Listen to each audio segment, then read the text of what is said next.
Yes, so I'll continue on with the English language summary for today, Saturday, the 9th of January, 2020. First, this is the English language summary of the CCSA daily briefing. Just now in Thai, I had summarized an important piece of information regarding the measures that we have and the outlook that we have towards the migrant labor from our neighboring countries. And I'll recap that there in English first before going on to the general situation and numbers and summarizing the briefing by Dr.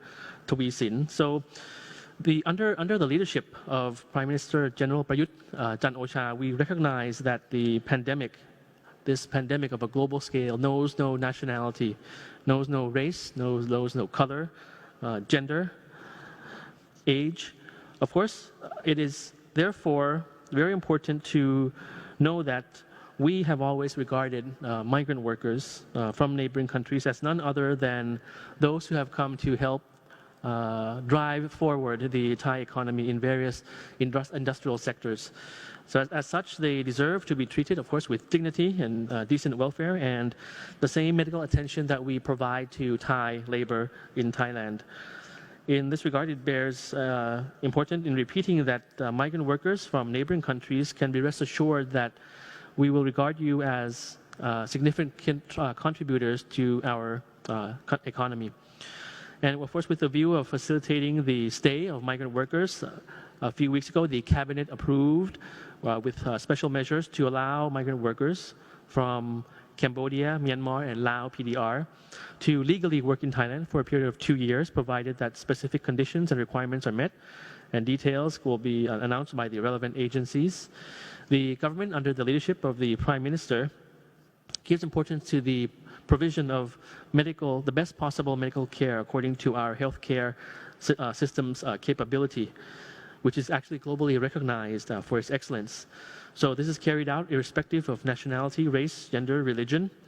And for migrant workers in Samut Sakhon in particular, the Ministry of Public Health, as the main focal point, have been working with other agencies to find the best possible medical treatment and approaches for this group under quarantine, under containment, including, of course, separating those positive from those found to be COVID negative, working with the Thai Red Cross, working with the Ambassador and Embassy of Myanmar in Thailand in conducting site visits, providing moral support and discussing with them the needs of their nationals in Samut Sakhon, and among other measures. In addition, of course, we have been fortifying our capacity to deal with patients through the many field hospitals being built in various provinces. So just to reaffirm, I realize I had mentioned this the other day, around Wednesday already, just to recap and reiterate once again, because it's a very important issue that we give the utmost importance to all COVID patients, all persons at risk of COVID in Thailand, and provide them with the best possible medical attention so that all of us can transcend from the global pandemic together while leaving no one behind. In addition to this, the Ministry of Public Health had come up with a video clip of do's and don'ts in the state quarantine in 3 languages, in Lao, Myanmar, and Cambodian languages. These clips can be downloaded through the QR code, which we will have up to you on screen. It also, the clip has also been translated through captions in those 3 languages with the cooperation with the International Organization for Migration, or IOM. So you see an image there, a still image of what's in one of the images in that clip that I'm talking about, and that has been translated in Myanmar language as a subtitle and distributed widely through to the Myanmar speaking community in Thailand. It's also available in Lao and Cambodian as well. So I'll return back to the general situation and the number of cases that we have for today as reported by the spokesperson. Today we have new confirmed cases totaling 212. Out of this 212, 187 cases are from local transmission, 6 cases from active case finding, and 19 cases from those found within the state quarantine system. 212 new cases for today. The cumulative number, adding this 212 already, in Thailand, the cumulative number stands at over 10,000, as you see on screen, 10,053. And as I mentioned, this is a cause for our great concern. It's the first time ever since last year that we have reached a 5-digit number. But nevertheless, of course, our heart goes to other countries around the world in ASEAN who have already reached or surpassed the 10,000 mark. We reached it today on the 9th of January 2021. Other countries may have reached that since last year. But nevertheless, for all of us, it is still something that we have to keep a very strict tab and concern and attention on. The number of new recoveries or discharged from hospitals is 291, making the cumulative number of persons who have recovered already standing at 5,546. There are no further fatalities recorded. So if you do the math, it's around 4,000 plus persons still actively in treatment with COVID. That's 10,053 minus 5,546, and of course minus the fatalities 67. So hoping that we will have more recoveries than number of new cases. Some observations from the presentation of the spokesperson. Today we have already 58 provinces around the country that are affected by COVID or have COVID positive patients. Yesterday was still 57. Today is 58, which is from the province of Nong Bua, Lampu, that found their first case of COVID.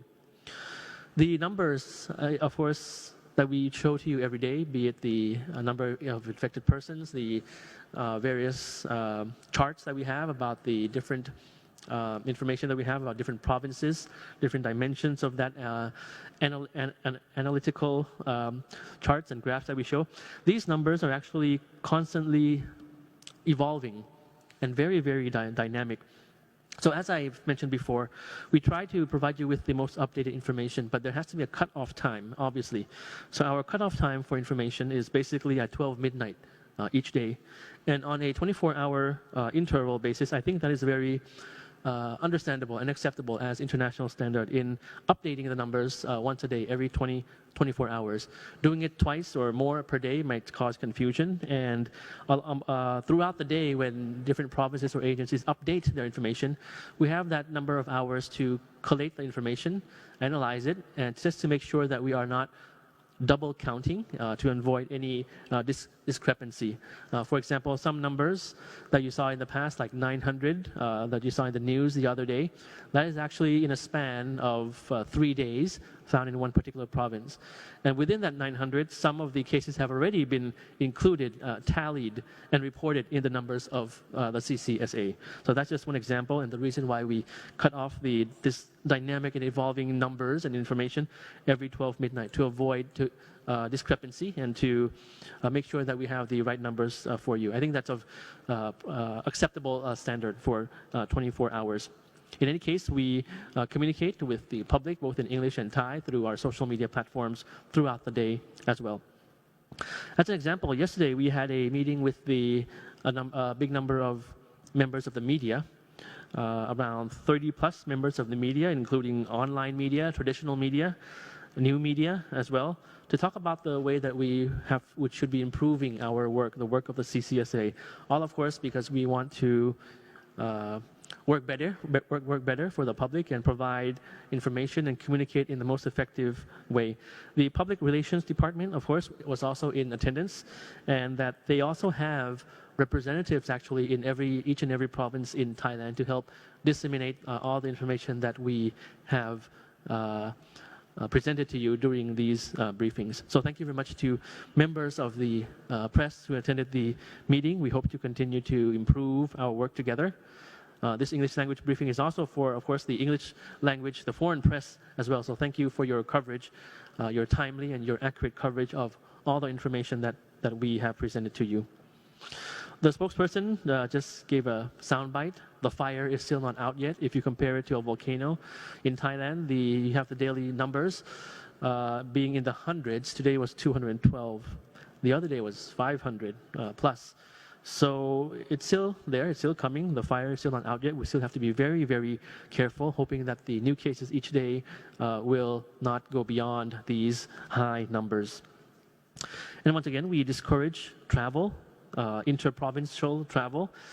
You might have been finding that interprovincial travel is not that easy these days, because you would have to go to the authorities, the district office, to present your case, to show them with the documents. And of course, while you travel, you might be asked in the various checkpoints on the reason of your travel, be it for medical purposes, important businesses that you have to do to take care of the elderly, your parents in the provinces, your Thai family in the provinces, as examples. So what they would be asking in checkpoints is just your reason and the proper documents. So not very, very easy to go to the provinces these days. We discourage that. If you can make that sacrifice and not travel to the various provinces during these times, it would be very, very useful. So one piece of information I have is about the announcements in the United Kingdom. This is particularly for the English language audience here and for nationals as well. So announcement by the Department of Transport of the United Kingdom, wherein the Department of Transport of the UK announced additional compulsory screening measures for all passengers wishing to travel to the UK. This is inbound to the UK. The other day we talked about outbound from the UK coming to Thailand. So this is inbound to the UK. For those wishing to travel to the UK, this is due to take effect shortly. As of next week, passengers from foreign countries wishing to enter the UK, both British and non-British, will have to produce a proof of COVID negative test results within 74 hours before their scheduled departure. Arrival into the UK by air, sea, and land transport service providers. These providers may refuse boarding to those who fail to produce such document. And upon arrival in the UK, those without proof of COVID negative test may be subject to a fine. Additionally, all passengers must duly fill out the passenger locator form for tracing process. Failure to do so may result in a fine as well. Such measures do not, however, apply to hauliers, children under the age of 11, and those commuting between the UK and the Republic of Ireland, as well as those traveling from countries without infrastructure to deliver COVID test results. And for the latest information in entering into the UK, please visit their website, gov.uk, as shown on screen. I'm providing this information because, of course, international travel is still going on. Of course, it's been being facilitated in a very cautious level in going to and from every country around the world. And there are, of course, Thai students, there are people from every nationality going into different countries, including the UK. So this is just information in particular regarding for those going into the UK for those living in Thailand, Thai nationals and foreign nationals who have plans to do so for such foreign travel. And just don't forget, when you come back to Thailand, you're subject to the 14-day state quarantine, which is compulsory. That's very important for in containing COVID in Thailand, and that's been in place in Thailand since, as you know, the beginning of last year. Another piece of information is the Food and Drug Administration, or FDA, of Thailand confirms that canned fish is perfectly safe for consumption, in response to some rumors that around 914 workers at a canning factory in Samut Sakhon province in Thailand who were tested positive for COVID would be contaminating the product. The workers who are positive contaminating the products, the fish products, in the canning factories in Thailand. This is not true. It's perfectly safe for consumption, as the canning factories in Thailand follow good manufacturing practices, or GMP standards, that require the sterilization of cans at 100 degrees Celsius or higher, which is hot enough to kill the COVID virus. So just in summarizing and closing, the spokesperson mentioned a lot of important information. You can find that information on the social media pages of the Public Health Ministry, of the COVID Center, of the Foreign Ministry. And as I mentioned before, the specific provincial measures can be found in the TAT News website, the MOI COVID, Ministry of Interior, MOI COVID website, as the spokesperson had mentioned. The latter two that I mentioned is about the provincial measures, and that can be found in English as well. And of course, make use of the Ministry of Foreign Affairs website and information as well. So just in closing, today we celebrate Children's Day.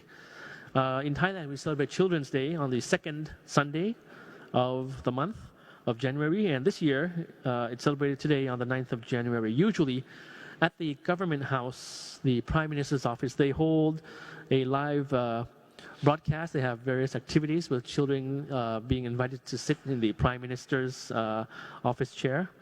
So on this day, there is a live broadcast, and usually there are children partaking in the fun activities, visiting the Prime Minister and receiving his blessings and all those nice activities. This year, however, obviously, the activities had to be adjusted to the new normal. This morning, the Prime Minister led a small delegation of young minds for a tour of his office and led a lively discussion on the government's policy on child development, among other issues, which was broadcast on NBT, or Channel 11.